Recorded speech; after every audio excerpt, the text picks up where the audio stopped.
and welcome to the newsroom. The presidency has declared that nobody can bring down the President Muhammadu Buhari-led administration. Senior Special Assistant to the President on Media and Publicity, Garba Shehu, said this during a television interview monitored in Lagos on Friday. Shehu described secession agitators as charlatans sponsored to bully the president, thinking he will cower or panic. He therefore urged people with strong ambitions to wait for another 2 years to contest in the 2023 presidential election. The federal government has faulted the fresh notice by the Academic Staff Union of Universities, ASU, to embark on a fresh strike barely 4 months after calling off the 10-month-old industrial action. Chairman of ASU Bauchi State Branch, Lawan Abubakar, had accused the government of evolving tactics to divide its ranks instead of addressing its grievances.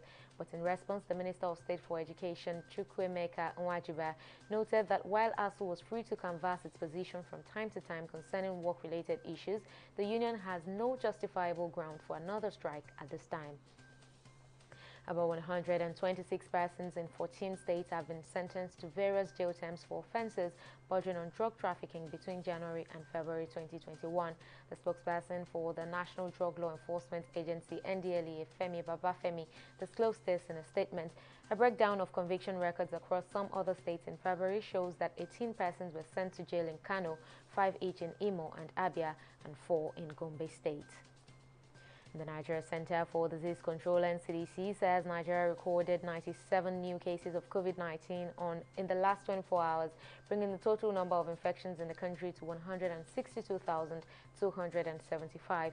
The 97 new cases were reported from 15 states, with Lagos leading with 50 cases, followed by Kaduna and the FCT with 12 and 10 cases respectively. The NCDC further revealed that 5 new deaths were recorded, bringing the total number of deaths in the country to 2,036.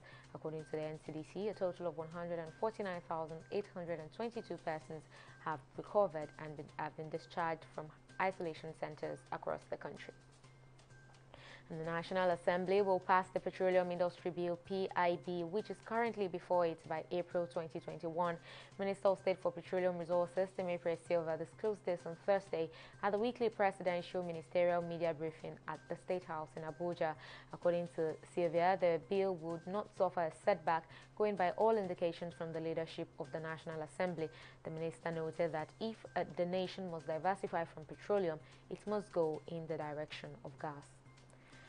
U.S. President Joe Biden has warned North Korea that the United States will respond accordingly if it escalates its weapons testing after Pyongyang fired 2 suspected ballistic missiles into the sea in its first substantive provocation of the new U.S. administration.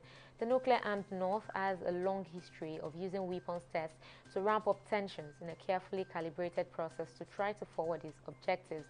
Biden said that the U.S. was consulting with its partners and allies and have warned North Korea that there will be responses if they choose to escalate. Meanwhile, Pyongyang had been biding its time since the new administration took office, not even officially acknowledging its existence until last week. And UFC middleweight champion Israel Adesanya has apologized after he said on social media he would rape fellow fighter Kevin Holland. The Nigerian-born Adesanya posted an expletive-laden video on Instagram earlier this week directed at Holland, who had targeted him in a series of remarks. The 31-year-old, who currently resides in New Zealand, later deleted the video and said he had crossed the line.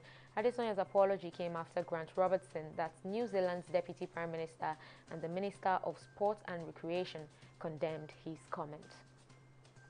And that's the latest update on the newsroom at this time. Join us again on the next hour for more. I am Oyi Adekunle. Thank you for watching.